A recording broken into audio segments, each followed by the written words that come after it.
Welcome to स्टडीनिक्स पे मैं संतोष sir आपका स्वागत करता हूँ। तो दोस्तों, आप लोग कैसे हैं? उम्मीद है बहुत ही अच्छे होंगे और अच्छे से अपनी तैयारी कर रहे होंगे। तो चलिए फ्रेंड, आज के लेक्चर में हम मैथ का मॉक टेस्ट लेंगे। ये टेस्ट फ्रेंड्स आपके सभी एग्जामों के लिए काफ़ी महत्वपूर्ण लेक्चर होगा। तो चलिए स्टार्ट करते हैं। देखिए, आपके सामने क्वेश्चन नंबर फर्स्ट आ चुका है। इसको आप लोग सॉल्व करिए। देखिएगा, बहुत ही अच्छा क्वेश्चन है। क्वेश्चन क्या है? दो अंकों की किसी संख्या और उसके अंकों के योग में 4:1 का अनुपात है। यदि दहाई का अंक इकाई के अंक से 3 कम हो तो वह संख्या ज्ञात कीजिए। यानी वह संख्या वह संख्या क्या है, यही हमें पता करना है। तो जब भी फ्रेंड इस टाइप का क्वेश्चन रहेगा तो सबसे पहले यहाँ पे लिखिएगा दहाई, ठीक है। दहाई का अंक यहाँ पे लिखिएगा इकाई का अंक। तो इकाई का अंक मान लेते हैं यक्स है। तो यक्स में से अगर हम एक 3 माइनस कर देंगे, क्योंकि कहा है ना इकाई के अंक से 3 कम है, किसका? दहाई का अंक। तो हम क्या कर देंगे, यक्स में से 3 को माइनस कर देंगे। तो ये आपका इकाई का अंक, दहाई का अंक हो जाएगा और ये आपका इकाई का अंक हो जाएगा। ठीक है फ्रेंड्स, अब आप लोगों को क्या करना है, ध्यान दीजिएगा। अब यहाँ से आप लोग सबसे पहले संख्या निकालिए। क्या निकालेंगे? संख्या। तो संख्या आपकी क्या हो जाएगी? देखिएगा, दहाई का अंक मतलब 10 होता है। 10 में हम यक्स माइनस 3 का मल्टीप्लाई, उसके बाद प्लस इकाई का अंक यानी यक्स। अब यक्स में इकाई का मतलब 1 होता है, तो 1 में यक्स मल्टीप्लाई कराएंगे तो यक्स ही होगा। अब इसको सॉल्व करिएगा तो 10 का अंदर मल्टीप्लाई कर देंगे, 10 यक्स माइनस 10 तियाँ 30 हो जाएगा। ठीक है, प्लस यक्स। अब इसको और सॉल्व करेंगे तो यहाँ पे 10 यक्स और यहाँ पे एक और है, तो हो जाएगा 11 यक्स माइनस 30 हो जाएगा। ठीक है, अब देखिएगा उसके बाद उसके अंकों का योग क्या दिया? 4:1। तो अब यहाँ से पहले अंकों का योग निकालेंगे। क्या निकालेंगे? अंकों का योग। तो अंकों का योग क्या होगा? इन दोनों को काउंट करेंगे, यानी x minus 3 plus x. Count कर देंगे तो देखिएगा, एक यक्स यहाँ एक यक्स यहाँ, तो 2 यक्स माइनस 3 हो जाएगा। ठीक है, अब देखिएगा अनुपात दिया है, तो अब क्या करेंगे हम, यहाँ पे जो लिखा हुआ जैसे 11 यक्स माइनस 30 और बट्टे में आप लोग क्या कर दीजिएगा, ये वाली वैल्यू 2x माइनस 3 बराबर किसके होगा? यहाँ पे 4:1 दिया है, तो यहाँ पे हो जाएगा 4/1। अब इसका तिर्यक मल्टीप्लाई कर देंगे तो देखिएगा, एक का ऊपर करेंगे तो 11x माइनस 30 हो जाएगा। ठीक है, उसके बाद देखिए फ्रेंड्स ध्यान दीजिएगा, अब 4 का नीचे करेंगे तो 4 दूनी 8 बराबर करके 4 दूनी 8 हो जाएगा। ठीक है, 4 दूनी 8 यक्स, उसके बाद 4 तियाँ 12 माइनस 12 हो जाएगा। अब इसको और सॉल्व करिएगा तो देखिएगा फ्रेंड्स, यहाँ पे 8 यक्स को इधर लाएंगे और 30 को उधर ले जाएंगे। तो 8 यक्स में 11 यक्स में से 8 यक्स इधर आएगा तो माइनस हो जाएगा, तो हो जाएगा बचेगा 11 में से 8 को माइनस कर देंगे तो बचेगा 3 यक्स बराबर। अब देखो यहाँ पे 30 माइनस में है तो इधर ले जाएंगे तो ये हो जाएगा प्लस में। तो 30 में से 12 को घटाएंगे तो बचेगा 18। क्या बचेगा? 18। अब इसको सॉल्व करिएगा तो 3 छक 18। ठीक है, यानी यहाँ से यक्स की वैल्यू क्या आ गई? 6 आ गई। ठीक है, क्या आ गई? 6 आ गई। अब देखिए फ्रेंड्स, आप लोग क्या करिएगा, सिंपली यहाँ पे जो यक्स की वैल्यू आई है इसी में रख दीजिएगा। किसमें? इसमें आप लोग रख दीजिएगा तो आपका आंसर आ जाएगा। देखिएगा कैसे, अब देखिएगा 11 यहाँ पे ऊपर देख लीजिए, 11 मल्टीप्लाई 6 माइनस 30। ठीक है, अब देखिएगा 11 छक्का 66, 66 में से 30 जाएगा तो बचेगा आपका कितना? 36। यही हो जाएगा इस क्वेश्चन का आंसर। तो आपके ऑप्शन किस ऑप्शन में है? ऑप्शन सी में है, जो हो जाएगा इस क्वेश्चन का राइट आंसर। तो फ्रेंड्स आप लोग ऐसे सॉल्व करिएगा, आपका क्वेश्चन कभी रॉन्ग नहीं होगा। तो चलिए बढ़ते हैं क्वेश्चन नंबर 2 के पास, जो कि बहुत इंपॉर्टेंट क्वेश्चन है। तो चलिए फ्रेंड, क्वेश्चन नंबर दूसरा भी आ गया। देखिए ये भी बहुत इंपॉर्टेंट क्वेश्चन है, इसको भी सॉल्व करिए। देखिए 4 पे 2 की घात, फिर क्या है आपका 5 पे 2 की घात, 6 पे 2 की घात, कहाँ तक है ये? 12 पे 2 की घात, इतना है। ठीक है, और जब भी इस टाइप का क्वेश्चन होगा तो आप लोग एक कॉन्सेप्ट पढ़े होंगे, 1 पे स्क्वायर प्लस 2 पे स्क्वायर प्लस 3 पे स्क्वायर प्लस ये डॉट डॉट कहाँ तक हो, अगर 12 तक हो, ठीक है, यानी n तक हो, यहाँ पे n तक हो, ये कॉन्सेप्ट है आपका। तो आप लोगों ने पढ़ा होगा n कोष्टक में n+1 और दूसरे कोष्टक में n+2n+1 और बट्टे में आपका 6। ये आप लोग कॉन्सेप्ट पढ़े होंगे। ठीक है, तो इसी कॉन्सेप्ट पे हम इसको सॉल्व करेंगे। तो अब देखिए ये 1 से है। ठीक है, तो अब देखिएगा अगर हम 4 से 12 तक का वैल्यू पता करना है तो पहले हम क्या करेंगे, इसको टोटल लिखेंगे। तो ये कहाँ से हो जाएगा, 1 का स्क्वायर प्लस 2 का स्क्वायर प्लस 3 का स्क्वायर, ये कहाँ तक है, 12 का स्क्वायर, यहाँ तक है। ठीक है, उसके बाद इसमें से इसकी वैल्यू माइनस कर देंगे तो हमें इसकी वैल्यू पता चल जाएगी। ठीक है, यानी इतने की वैल्यू माइनस करें तो क्या करें, x² 1 का स्क्वायर प्लस 2 का स्क्वायर प्लस 3 का स्क्वायर, इसको हमें माइनस करना है। ठीक है, तो यही कॉन्सेप्ट पे अब इसको सॉल्व करेंगे तो ये हो जाएगा n।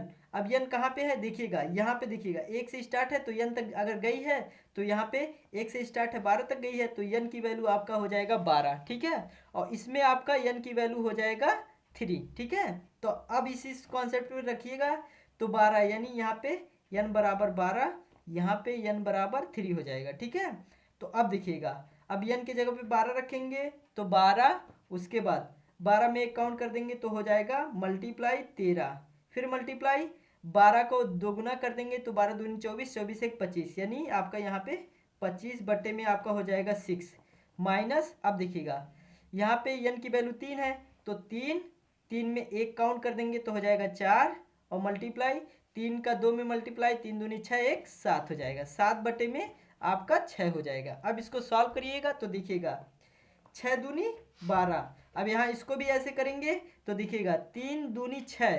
ठीक है, 3 दूनी 6, अब 2 से 4 को काट देंगे, 2 दूनी 4। अब देखिएगा अब 13 और 2 का मल्टीप्लाई कर देंगे तो 13 दूनी 26 मल्टीप्लाई 25 हो जाएगा, माइनस 7 का 2 में कर देंगे तो 14। ठीक है, अब देखिएगा 26 का अगर हम 25 में मल्टीप्लाई करें तो कैसे करेंगे, अब 25 देखिए जब एक संख्या का अंतर रहे तो अब क्या कर दीजिएगा, यहाँ वाली जो वैल्यू है छोटी वैल्यू उसका स्क्वायर करेंगे, स्क्वायर करेंगे तो हो जाएगा 6 का स्क्वायर, 25 का स्क्वायर क्या होता है 625। ठीक है, उसके बाद प्लस क्या कर देंगे, यही छोटी वैल्यू काउंट कर देंगे तो यही आपका हो जाएगा 26 मल्टीप्लाई 25 और माइनस 14 तो है ही है। अब देखिएगा आगे और सॉल्व करेंगे, ध्यान दीजिएगा, तो यहाँ पे 625 और 25 हो जाएगा 50 माइनस 14। ठीक है, तो 650 में से 14 को माइनस कर देंगे तो 636 आ जाएगा, कितना आ जाएगा 636। यही हो जाएगा इस क्वेश्चन का आंसर। तो आपके किस ऑप्शन में है, ऑप्शन बी में है, जो हो जाएगा इस क्वेश्चन का राइट आंसर। तो फ्रेंड्स आप लोग ऐसे सॉल्व करिएगा, आपका क्वेश्चन कभी रॉन्ग नहीं होगा। तो चलिए अगला क्वेश्चन देखते हैं। तो चलिए फ्रेंड क्वेश्चन नंबर 3 सॉल्व करते हैं, जो कि बहुत ही अच्छा क्वेश्चन है। क्वेश्चन क्या है, अप्रैल 2021 में मेरी आय 1 लाख रुपए से बढ़कर यक्स हो जाती है तथा आयकर की दर पहले से 37.5% कम हो जाती है, परंतु मेरे द्वारा दिया गया आयकर उतना ही रहता है। ठीक है, आयकर की दरों में अंतर 9% है, तो यक्स का मान बताइए। यानी यक्स की वैल्यू क्या होगी, क्वेश्चन में यही पूछ रहा है। तो जब भी इस टाइप का क्वेश्चन आएगा तो ध्यान दीजिएगा इसको कैसे सॉल्व करेंगे। सबसे पहले देखिए आयकर की दर पहले से कितना प्रतिशत कम हो रही, 37.5%। तो 37.5% का फ्रैक्शन वैल्यू क्या हो जाएगा बताइए, 37.5% का फ्रैक्शन वैल्यू 3/8 हो जाएगा। क्या हो जाएगा 3/8। ठीक है, ये कम हो रहा है तो अब देखिएगा यहाँ पे लिखिएगा ओरिजिनल वैल्यू, यहाँ पे लिखिएगा प्रेजेंट। तो अब देखिएगा यहाँ पे ओरिजिनल वैल्यू आपका जो नीचे की वैल्यू होगी वो ओरिजिनल हो जाएगी, उसके बाद 8 में से 3 को माइनस कर देंगे तो प्रेजेंट वैल्यू 5 आ जाएगी। ठीक है, अब देखिएगा इन दोनों के बीच का अंतर कितने का है, 3 का है, जिसकी वैल्यू क्वेश्चन में कितना दिया है 9 दिया है, यानी 3 की वैल्यू क्वेश्चन में 9% है। तो यहाँ से 1% की 1 की वैल्यू निकालेंगे तो 9% बटे में आपका 3 हो जाएगा, 3 त्रिक का 9, यानी 1 की वैल्यू यहाँ से क्या आ गया 3% आ गया। ठीक है फ्रेंड्स, अब यहाँ से जो ये 1 की वैल्यू 3% आया है, अब क्या करिए इसका 3 का यहाँ भी मल्टीप्लाई 3% का करिए और यहाँ भी 3% का करिए। ठीक है, तो अब ये देखिएगा 8 त्रिक 24, 24% हो जाएगा, 5 तिया 15, तो ये हो जाएगा 15%। ठीक है फ्रेंड्स, अब देखिए आगे कैसे सॉल्व करेंगे। तो देखिए अब क्वेश्चन में कहा है परंतु आयकर द्वारा दिया गया उतना ही रहता है, यानी आयकर उतना ही मतलब दोनों का आयकर क्या है सेम है, तो इसको सेम करेंगे। कैसे देखिएगा ध्यान दीजिएगा, यहाँ पे लिखिएगा इनकम टैक्स यानी आयकर बराबर दूसरे का भी इनकम टैक्स। ठीक है, इनकम टैक्स। तो अब देखिए क्या करेंगे, पहले का जो आय है यहाँ पे देखिए कितना है 1 लाख है, तो यहाँ पे लिखिएगा 1 लाख मल्टीप्लाई, अब देखिएगा इसका इनकम टैक्स 24%, तो देखिएगा 24% हटाएंगे तो नीचे आपका 100 का बटा हो जाएगा। फिर बराबर यहाँ पे ध्यान दीजिएगा, यहाँ पे आपका क्या हो जाएगा यक्स, क्योंकि यही हमें निकालना है। देखिएगा यहाँ पे है ना, यहाँ पे देखिए यक्स है ना। तो अब देखिए आगे कैसे करेंगे, ध्यान दीजिएगा। यक्स मल्टीप्लाई इसका इनकम कितना है, इनकम टैक्स 15%, तो 15 बटे में 100 हो जाएगा। तो 100 से 100 आपका कट जाएगा, ठीक है। अब देखिएगा 3 8 24, 3 5 15, ठीक है। 5 से काटेंगे, 5 दूनी 10, यानी ये आपका हो जाएगा 20,000। कितना हो जाएगा 20,000 का अगर 8 में मल्टीप्लाई कर देंगे तो 8 दूनी 16, यानी आपका हो जाएगा, कितना हो जाएगा बताइए 1,60,000। कितना हो जाएगा 1,60,000। अगर आपका क्या कहते हैं 20,000 में 8 का मल्टीप्लाई कराएंगे तो अब यही हो जाएगा यक्स की वैल्यू, ठीक है, जो कि आपको निकालना था। यहाँ पे देखिए आपको यक्स की वैल्यू ही तो निकालना था। तो हमारे किस ऑप्शन में है, अगर देखा जाए तो आपके ऑप्शन ए में है। तो चलिए फ्रेंड इस क्वेश्चन को आप लोग फिर से देख लीजिए, ठीक है। तो चलिए बढ़ते हैं क्वेश्चन नंबर नेक्स्ट के पास, जो कि बहुत इंपॉर्टेंट क्वेश्चन है। तो चलिए अब क्वेश्चन नंबर 4 सॉल्व करते हैं। देखिए इसको कैसे करेंगे। एक नगर का महीने के 4 दिनों के में औसत तापमान 58 डिग्री सेल्सियस था। दूसरे, तीसरे, चौथे और पाँचवें दिनों के तापमानों का औसत 66 डिग्री सेल्सियस था। यदि पहले और पाँचवें दिनों के तापमान 7:11 के अनुपात में हो तो इन दिनों के तापमान क्रमशः क्या थे, यानी इनका तापमान क्रमशः क्या था यही बताइए। तो जब भी इस टाइप का क्वेश्चन दे तो सबसे पहले देखिए यहाँ पे लिखिएगा 58 डिग्री सेल्सियस, यहाँ पे लिखिएगा 66 डिग्री सेल्सियस, ठीक है, 66 डिग्री सेल्सियस। अब देखिएगा फ्रेंड्स ये 58 4 दिनों का है, तो इसमें क्या कर दीजिएगा 4 का मल्टीप्लाई, ये भी आपका देखिएगा दूसरे, तीसरे, चौथे और पाँचवें, 1 2 3 4, 4 हुआ तो इसमें भी 4 का मल्टीप्लाई। अब इसको पहले 4 का मल्टीप्लाई कराइएगा तो टोटल हमें पता चल जाएगा 4 दिनों का औसत, मतलब 4 दिनों का टोटल तापमान कितना हो जाएगा। तो 4 8 32 के 2, 4 5 20, 20 3 23, यानी 232 डिग्री सेल्सियस। अब देखिए इसको भी करेंगे तो 4 छक 24, 4 छक 24 2 26, ठीक है, यानी 264 डिग्री सेल्सियस। अब देखिएगा अब यहाँ पे दोनों का अंतर कितने का है, तो अगर देखा जाए तो 32 डिग्री सेल्सियस का है। कितने का है 32 डिग्री सेल्सियस का है, ठीक है फ्रेंड्स। अब ध्यान दीजिएगा यहाँ पे जो अंतर आया है और अनुपात दिया है 7:11, ठीक है। तो अगर हम इसका अंतर निकाले तो 7 और 11 में क्या अंतर है 4 का। कितने का है 4 का, ठीक है। तो अब देखिएगा अगर हमें पहले दिन का तापमान निकालना हो तो हम क्या करेंगे, तो ये जो आपका अंतर आया है 32, उसके बाद भागा किससे देंगे 4 से। यहाँ पे जो इन दोनों के तापमानों का अंतर आया है यानी 4 से भाग कर देंगे।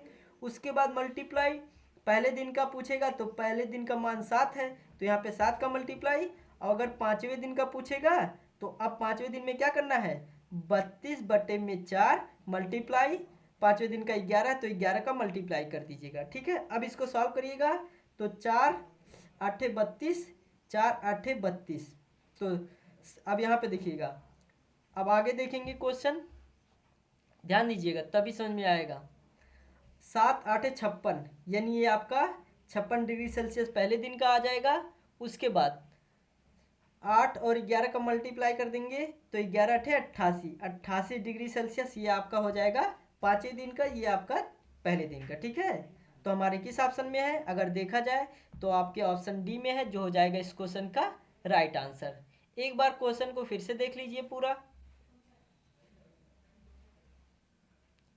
चलिए फ्रेंड आई होप ये क्वेश्चन आपको 100% समझ में आया होगा। तो चलिए कल मिलते हैं, तब तक के लिए जय हिंद, वंदे मातरम। Thank you student.